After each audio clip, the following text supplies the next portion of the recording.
तो भाई लोग कैसे हो। आज मैं आप लोग के लिए एक और कॉमिक्स लेके आया हूँ, ध्रुव बुढ़िया। चलिए कहानी स्टार्ट करते हैं। बहुत समय पहले विलासनगर में श्रीधर व यशधर नाम के दो मित्र रहते थे। दोनों इतने पक्के दोस्त थे कि उनकी दोस्ती की लोग मिसाल दिया करते थे। दोनों गरीब घर के बेहद खूबसूरत नवयुवक थे। एक दिन यशधर की माँ उसके पिता से बोली, अजी सुनते हो, अपना यश अब जवान हो गया है, उसके विवाह की भी कुछ सोचो। मैं भी यही सोच रहा हूँ यश की माँ, कोई सुशील लड़की मिलते ही बात पक्की कर दूंगा। तो मेरे विवाह की बात चल रही है, चलता हूँ श्रीधर के पास, देखूं वह क्या कहता है। यशधर ने श्रीधर के घर पहुंचकर उसे सारी बात बताई। तो बधाई हो दोस्त, चाचा चाची द्वारा तुम्हारे विवाह की चिंता उचित ही है। अब बुढ़ापे में चाची को आराम भी मिलना ही चाहिए। मैं तो कहूँगा झटपट भाभी ले ही आओ। वो तो ठीक है मित्र, मगर विवाह के बाद मेरी पत्नी न जाने कैसी आए, उसने हम दोनों की मित्रता को पसंद न किया तो। हाँ, यह अवश्य चिंता की बात है। पराये घर की लड़की हम दोनों की दोस्ती के बीच दीवार भी बन सकती है। क्या ही अच्छा हो यदि हम दोनों दोस्तों का विवाह किसी ऐसे घर में हो जहाँ दो सगी बहनें हो। ठीक है मित्र, मेरे माता पिता जब भी मुझसे विवाह के संबंध में बात करेंगे, मैं उनके सामने यही शर्त रखूंगा कि हम दोनों दोस्त एक ही घर की दो सगी बहनों से विवाह करेंगे। बिल्कुल ठीक, इस तरह हमारी दोस्ती तो बनी ही रहेगी, हम आपस में रिश्तेदार भी बन जाएंगे। लेकिन किस्मत का लिखा कौन टाल सकता है। यशधर के माता पिता पुत्र से बात करने के बाद उसके विवाह के लिए कहीं बातचीत करते उसके पहले ही विलासनगर में हैजे की महामारी का भयानक प्रकोप हुआ। राम नाम सत्य है, आह आह आह। यशधर के माता पिता भी हैजे की महामारी के प्रकोप से बच न सके। कुछ दिनों बाद अब तो हम बिल्कुल अकेले रह गए हैं। यश, चाचा चाची के स्वर्गवास के बाद तो अब इस शहर में मन ही नहीं लगता। ठीक कहते हो मित्र, महामारी के प्रकोप से कैसा उजाऊ हो गया है विलासनगर। रोजी रोजगार का भी कोई ठिकाना नहीं रह गया। फिर क्यों ना हम किसी दूसरे शहर में चलकर किस्मत आजमाए। और फिर अगले ही दिन दोनों मित्र विलासनगर से किसी दूसरे शहर के लिए रवाना हो गए। अभी थोड़ी दूर ही पहुंचे थे कि क्यों यस वो सामने एक दोराहा है, आगे कौन से रास्ते से चलना उचित होगा। इसका फैसला करने से पहले क्यों न कुछ खा पी लिया जाए। ठीक कहते हो, पहले पेट पूजा फिर काम दूजा। मैंने सोच लिया है, हम दोनों एक साथ किसी एक रास्ते पर जाएंगे। नहीं दोस्त, यह ठीक नहीं है कि हम दोनों एक दूसरे के बिना नहीं रह सकते, लेकिन एक ही रास्ते पर जाने से हम दोनों की एक साथ किसी मुसीबत में फंस सकते हैं। तब हम में से कोई भी एक दूसरे की मदद नहीं कर सकेगा। लेकिन अलग अलग रास्तों पर जाने से अगर हम में से कोई एक भी किसी मुसीबत में फंस गया तो दूसरा उसकी मदद के लिए आज़ाद रहेगा। लेकिन हम में से किसी को भी दूसरे के मुसीबत में फंसने की जानकारी भला कैसे होगी। आज से 1 वर्ष बाद हम दोनों ठीक इसी स्थान पर फिर से मिलेंगे। यदि तुम ना आ पाए तो मैं समझूंगा कि तुम किसी मुसीबत में फंस गए हो, और मैं ना आया तो तुम यही समझना कि मैं किसी मुसीबत में फंस गया हूँ। भोजन के उपरांत दोनों मित्र एक दूसरे से गले मिले और अलग अलग रास्तों पर चल दिए। हे भगवान, मेरे मित्र को हर मुसीबत से बचाना और यह जिस मंजिल पर भी पहुँचे उसे सदा खुश रखना। भगवान, मेरे बचपन के दोस्त का ख्याल रखना, उस पर कभी कोई विपत्ति ना आए, वह बहुत भोला है, उसकी रक्षा करना प्रभु। श्रीधर चलते चलते बुरी तरह थक गया तो कुछ देर यहीं आराम कर लूँ, बहुत थकान हो रही है। और शीघ्र ही जब श्रीधर की आंख खुली तो उफ, शाम ढलने ही वाली है, रात होने से पहले ही ठहरने योग्य कोई उचित स्थान तलाश कर लूं।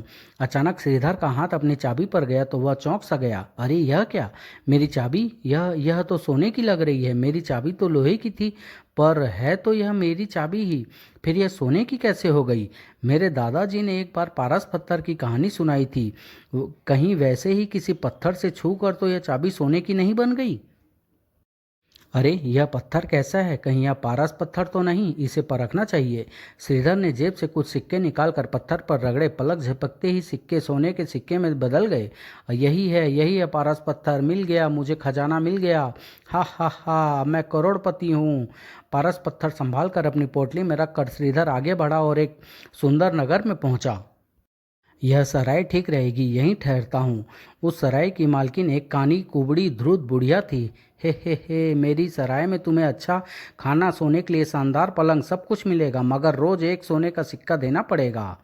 अगर तुम्हारी सराय में मुझे पूरा आराम मिला तो मैं भी तुम्हें खुश कर दूंगा। अम्मा, यह लो 10 सिक्के, पेशगी रख लो। क्या? अगले दिन श्रीधर ने एक लोहार से एक सोने के सिक्के के बदले लोहे के बहुत सारी छड़ें खरीद ली। इन छड़ों को पारस पत्थर से रगड़ दूंगा, यह भी सोने के हो जाएंगे और मैं किसी लखपति से कम न रहूँगा। समय सराय लौटकर वाह, सारी छड़ें सोने की बन गई। अब इन्हें बेचकर कोई अच्छा सा मकान खरीद लिया जाए, मगर सबसे पहले अपने लिए शानदार पोशाक व एक घोड़ा खरीदूंगा। और फिर श्रीधर ने एक भव्य हवेली खरीदकर बहुत से नौकर चाकर भी रख लिए। श्रीधर श्रीधर सेठ कहलाने लगा और फिर चापलूस खुशामदी लोगों की भीड़ श्रीधर के घर रहने लगी।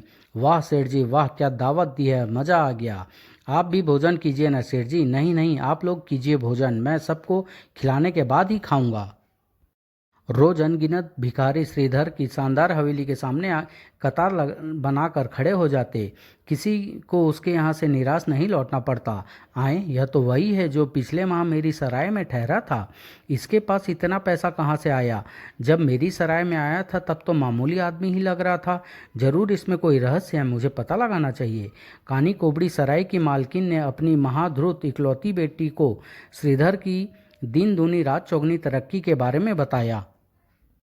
दोनों माँ बेटी अव्वल दर्जे की लालची व महाधृत थी। उन्होंने काफ़ी सोच विचार किया और अगले ही दिन कानी कोबड़ी श्रीधर की हवेली पर पहुंच गई। हाय हाय, मैं तो लूट गई, बर्बाद हो गई, मुझे बचा लो बेटा, अब तुम ही मुझे बचा सकते हो। मालिक, हमने द्वार पर बहुत रोका इसे, मगर यह रुकी ही नहीं।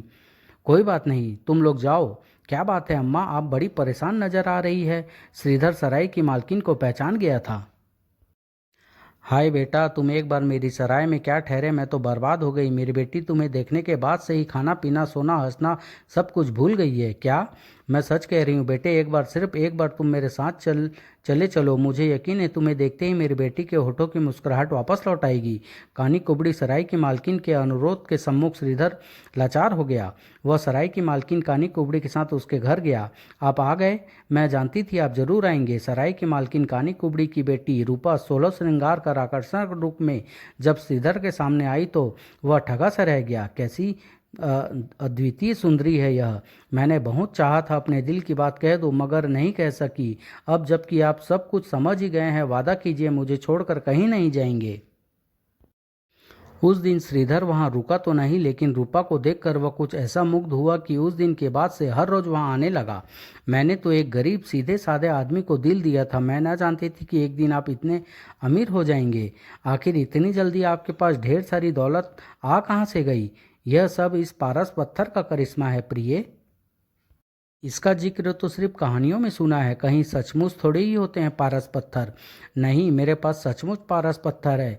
तुम्हें यकीन नहीं आता तो यह देखो, पारस पत्थर के स्पर्श से ही वह पात्र सोने का हो गया। अरे वाह, यह तो सचमुच पारस पत्थर है। हमारा यह पात्र सोने का बन गया। और फिर अचानक, हाय हाय रूपा बेटी, हाय मैं मरी, कोई बचाओ मुझे। अरे यह तो मेरी माँ की आवाज़ है। जरूर फिर से दौरा पड़ गया है उन्हें। मैं देखती हूँ। ठहरो रूपा, मैं भी साथ ही चलता हूँ।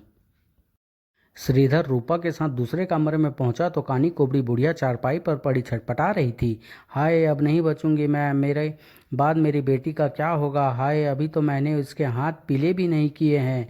क्या हुआ अम्मा, अचानक तुम्हारी तबीयत खराब कैसे हो गई? कुछ नहीं बेटा, बस आखिरी समय आ गया है। मेरा सिर दर्द से फटा जा रहा है। लगता है महात्मा का श्राप सच होकर रहेगा। महात्मा का श्राप?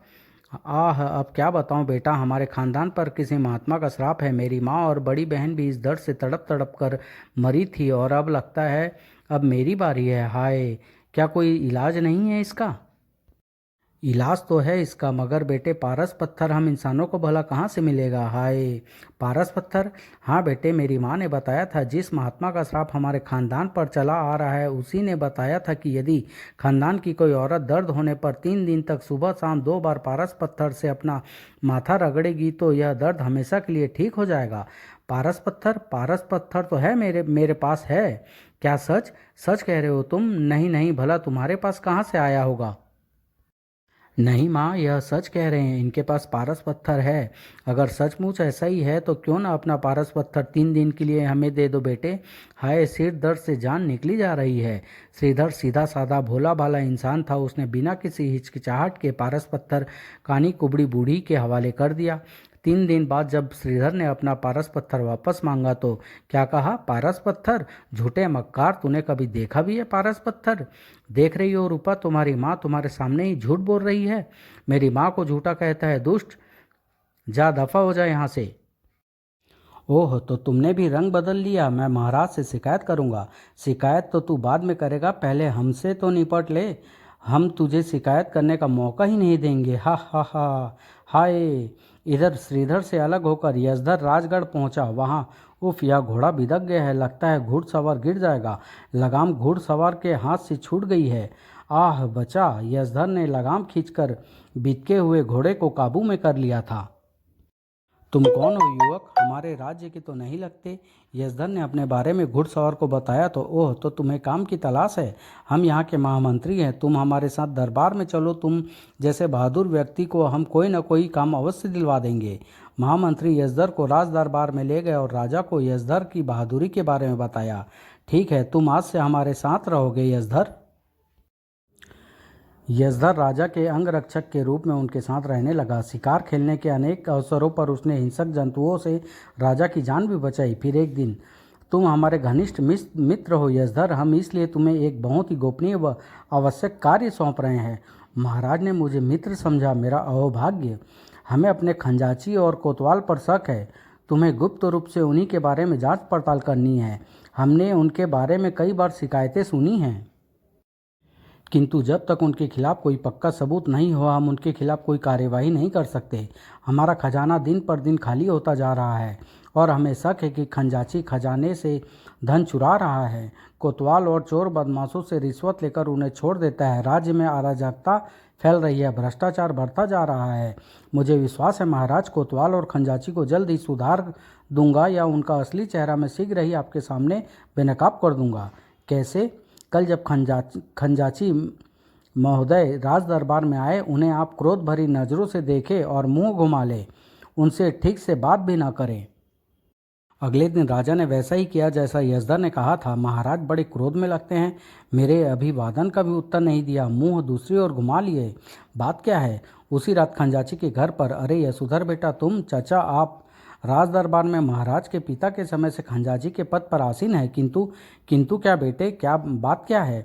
जल्दी बताओ, मेरे दिल बैठा जा रहा है। न जाने क्यों आज दरबार में मुझे ऐसा लगा जैसे महाराज मुझसे बेहद क्रुद्ध है। तभी से मैं तुमसे मिलने की सोच रहा था। तुम तो महाराज से काफ़ी खुले हुए हो। आपका अनुमान बिल्कुल ठीक है चचा, महाराज आपसे सचमुच बेहद क्रुद्ध है। कारण सिर्फ यह है कि राज खजाने से काफ़ी धन गायब हो रहा है और महाराज को पता लग गया है। वे आपके घर की तलाशी भी करवा सकते हैं।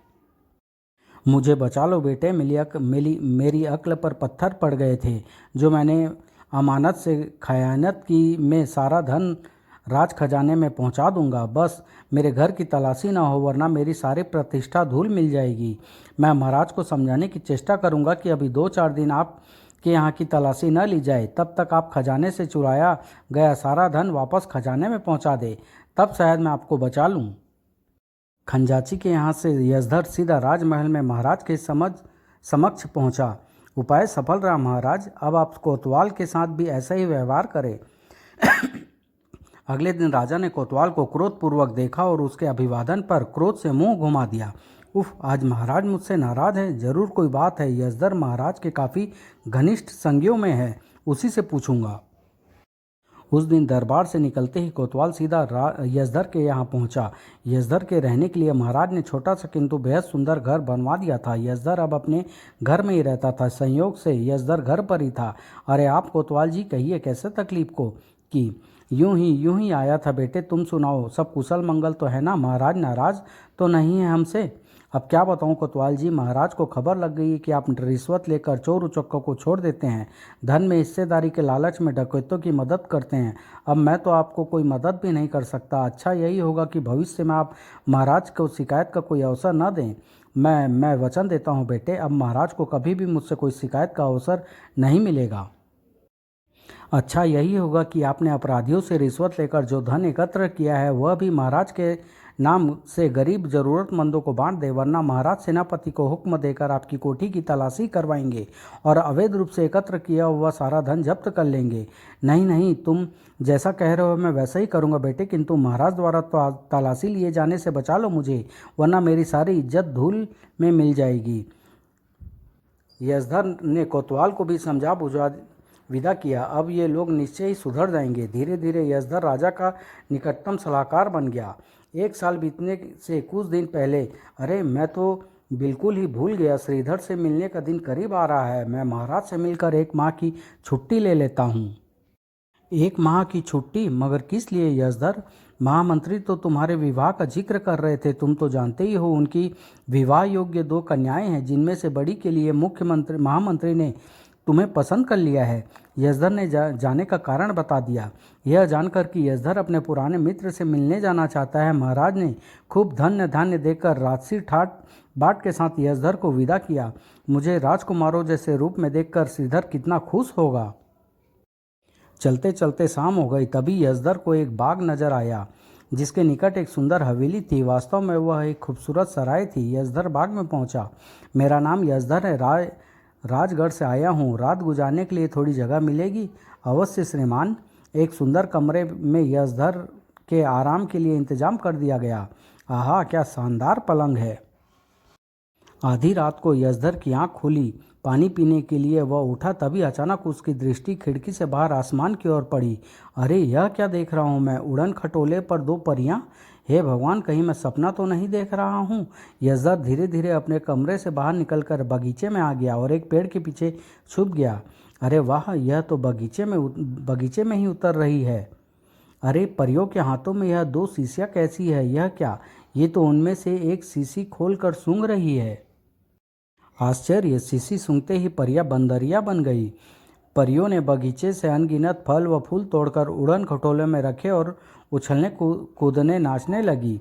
तभी यशधर धीमे कदमों से उड़न खटोलों की ओर बढ़ा और फिर खूब उछलने नाचने कूदने के बाद परियों ने दूसरी शीशी खोलकर सूंघी और फिर वे अपने वास्तविक रूप में आ गई। और फिर जब दोनों परियां वापस उड़न खटोले तक पहुंची तो, अरे, हमारे उड़न खटोले पर क्यों बैठ गए हैं आप? आप कौन हैं? आपका उड़न खटोला बहुत अच्छा है, हमारे महाराज को बहुत पसंद आएगा।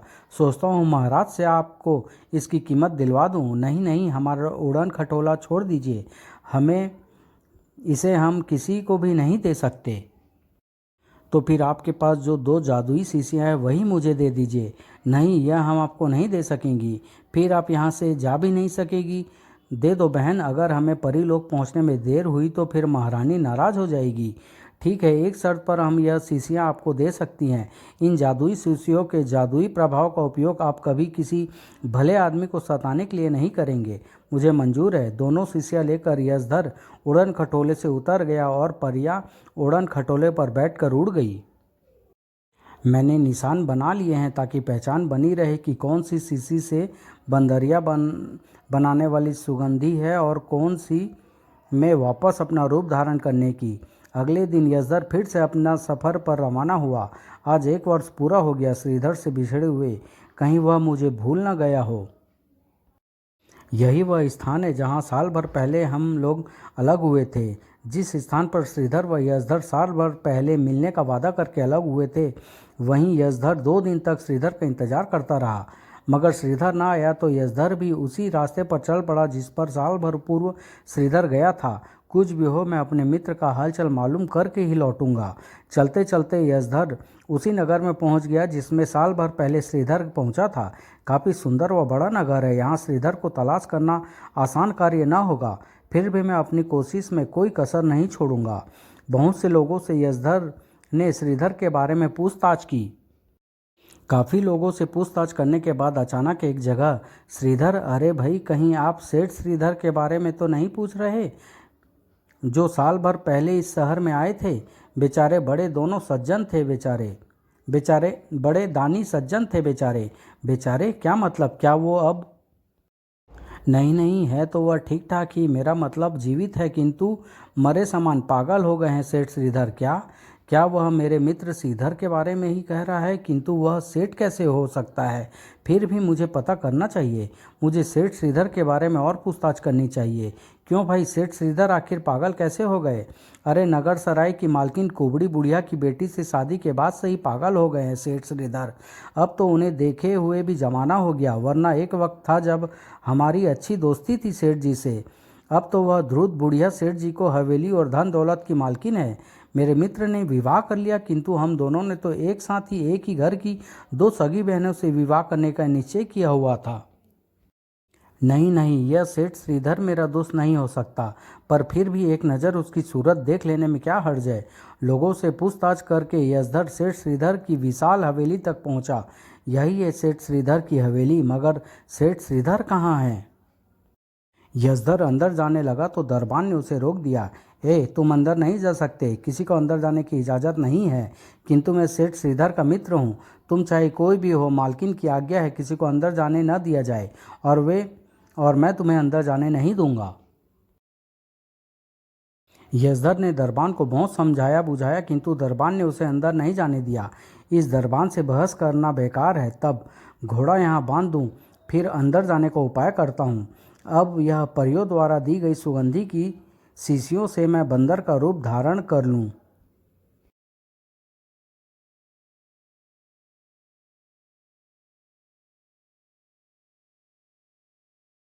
बंदर बना यशधर हवेली की एक खिड़की के निकट पहुंचा और तभी हाय राम, बंदर यह कहाँ से आ मरा?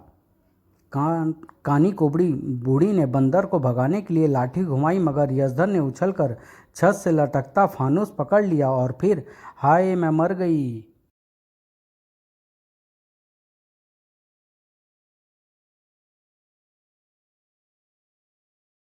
जब तक कहानी कुबड़ी उठती, बंदर बना यशधर छलांग लगाकर उस कमरे से बाहर निकल गया। श्रीधर को ढूंढने के लिए यशधर ने हवेली का चप्पा चप्पा छान मारा। आखिरकार यह नीचे की ओर सीढ़ियाँ कैसे जा रही है?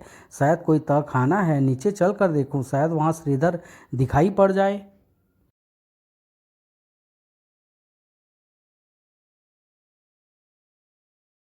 और नीचे तहखाने में, हाय लगता है ज़िंदगी भर इसी तहखाने में ही सड़ना होगा मुझे। अपने ही घर में मुझे कैदी बना दिया है इन चुड़ैलों ने। काश मैं पारस पत्थर इन्हें न देता। उफ, मेरे नौकर चाकर सभी को सोने का गुलाम बना दिया इन्होंने, सब बिक गए हैं इसके हाथों। काश मेरे दोस्त यशधर को मालूम हो जाए मेरा यह हाल, तो वह मुझे यहाँ से निकालने का यत्न जरूर करेगा। श्रीधर,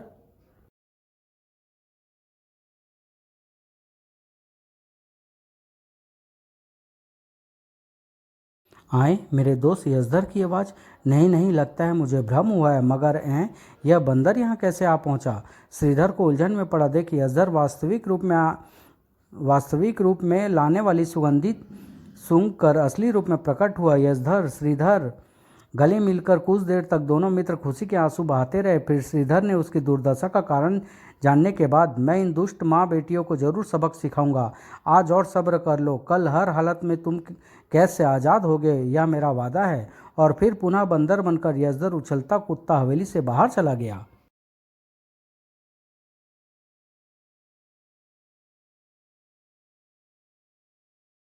पेड़ों की ओट में जाकर फिर उसने अपना वास्तविक रूप धारण किया। यहाँ से यशधर एक जोहरी की दुकान पर पहुंचा। दो इत्रदान बनवाने हैं, एक चांदी का एक सोने का, हीरे मोतियों से जड़े हुए हो। बन जाएंगे हुजूर? आज ही? आज कैसे बन सकते हैं हुजूर? कुछ दिन तो लगेंगे ही, किंतु मेरे पास इतना वक्त नहीं है। कीमत मैं आपको मुंह मांगी देने के लिए तैयार हूँ, किंतु इत्रदान मुझे कल सुबह तक तो हर हाल में चाहिए।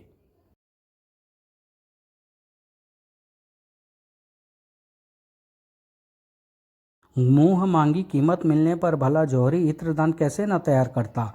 उसी दिन रात एक करके खूबसूरत इत्रदान तैयार किए और अगली सुबह जब यशधर जौहरी की दुकान में आया, यह लीजिए हुजूर, इत्रदान बिल्कुल तैयार ही कर रखे हैं।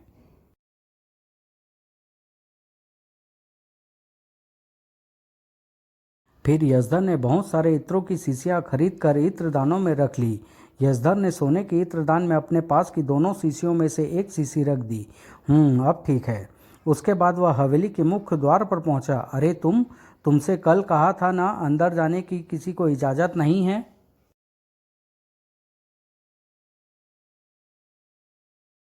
सुनो भाई, मैं अदन से आया हूँ, इत्र का व्यापारी हूँ। सेठ श्रीधर हमेशा मुझसे कुछ न कुछ इत्र की शीशियाँ खरीदते रहे हैं। जब भी मैं आया कभी निराश नहीं लौटा। इस बार मैं एक खास इत्र लेकर आया हूँ जिसे एक बार सूंघ लेने से आदमी की उम्र 20 बरस बढ़ जाती है। क्या सच? यदि ऐसा इत्र है तो एक दो बार मुझे भी सूंघने दो।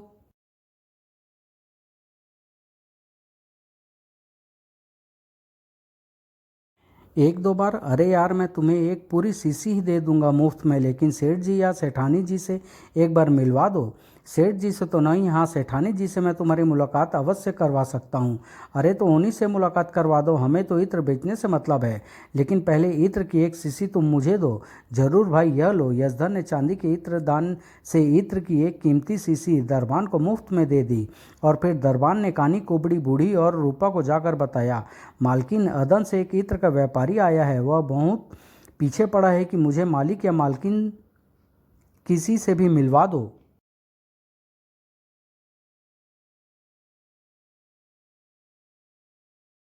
कानी कुबड़ी बुढ़िया व उसकी बेटी रूपा ने यशधर को बैठक में बुलाया। कैसे कैसे इत्र है तुम्हारे पास? हसीनाओं का हुस्न दिन दूना रात चौगना निखारने वाला इत्र, उम्र बढ़ाने वाला इत्र, सौंदर्य निखारने वाला इत्र मुझे दिखाओ। उम्र बढ़ाने वाला इत्र कौन सा है?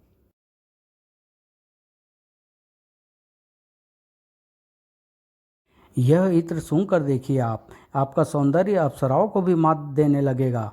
यशधर ने सोने के इत्रदान से बंदरिया बना देने वाली सुगंधी की शीशी निकाल कर खोली और रूपा की नाक की ओर बढ़ा दी। रूपा ने जैसे ही सुगंधी को सूंघा, अरे रे रे रे, और जब देखते ही देखते रूपा बंदरिया बन गई। तो हाय हाय कमबख्त, यह क्या कर दिया तूने मेरी बच्ची को? यशधर ने तुरंत ही कानी कुबड़ी बूढ़ी की लाठी उससे छीन ली। हाय मर गई, मार डाला रे। हाय कोई बचाओ, कोई नहीं बचाएगा। जो आएगा उसे भी मैं बंदर बंदरिया बना दूंगा। हाय मेरी बच्ची को क्यों मार रहा है कमबख्त? बड़े नाजों से पाला है मैंने अपनी लड़की को। मारूंगा 10 और गिनूंगा 1, वह भी 100 गिनती पूरी होने तक। खैर चाहती हो तो जल्दी से मेरे मित्र श्रीधर को तहखाने से निकाल मेरे सामने ले आ। अरे अभी लाती हूँ, मगर भगवान के लिए मेरी फूल सी बिटिया को मत मारो। तू जितनी जल्दी मेरे मित्र को मेरे सामने लाएगी, तेरी बंदरिया उतनी ही मार कम खाएगी। जल्दी कर। कानी कुबड़ी बुढ़िया आंधी तूफान की तरह तहखाने में गई और लोहे की जंजीरों से श्रीधर को आज़ाद कर वापस लौटी। अब तो दया करो, मेरी बेटी को फिर से पहले जैसा बना दो। पहले मेरे मित्र का पारस पत्थर तो उसके हवाले कर दे चुड़ैल। हाय, यह कमबख्त तो सब कुछ जानता है। मेरे पास कोई पारस पत्थर नहीं है भाई। हाय मर गई। लाती है पारस पत्थर या और लगाऊं? लाती हूँ, अभी लाती हूँ। थोड़ी देर बाद, यह लो पारस पत्थर। अब तो मेरी बेटी को फिर से पहले जैसा बना दो। यही है मेरा पारस पत्थर। तुम्हारी बेटी अपने असली रूप में आ सकती है, किंतु पहले तुम यह उम्र बढ़ाने वाला इत्र सूंघ लो। नहीं नहीं, तुम इत्र सूंघाकर मुझे भी बंदरिया बना दोगे। ले भाई बंदरिया, तेरी माँ नहीं चाहती कि तू पहले जैसी सुंदर बन जाए। बंदरिया बनी रूपा के दिमाग पर जैसे पत्थर पड़ गए थे। वह दांत किटकिटाती हुई अपनी कानी कुबड़ी बूढ़ी माँ पर झपटी। हाय मेरी बेटी से बचाओ। चलो मित्र, अब तुम मेरे साथ चलो। इन माँ बेटियों को अपने किए की सज़ा मिल चुकी है, अब यहाँ रुकना व्यर्थ है। श्रीधर को साथ लेकर यशधर फिर से राजगढ़ की ओर रवाना हुआ। श्रीधर का पारस पत्थर उसके साथ ही था। जब वे राजगढ़ पहुंचे, अरे यशधर बेटे, तुम आ गए। साथ में एक सुंदर सजीला युवक भी है। यह जरूर यशधर का सच्चा मित्र श्रीधर होगा। कुछ दिन बाद आप आपने हमें बुलाया महाराज। हाँ यश, तुम जानते ही हो महामंत्री जी का विवाह योग्य 2 कन्याएं हैं। बड़ी का विवाह वो तुम्हारे साथ करना चाहते हैं और हमारी सलाह यह है कि छोटी का विवाह श्रीधर से कर दिया जाए, बशर्ते श्रीधर को मंजूर हो।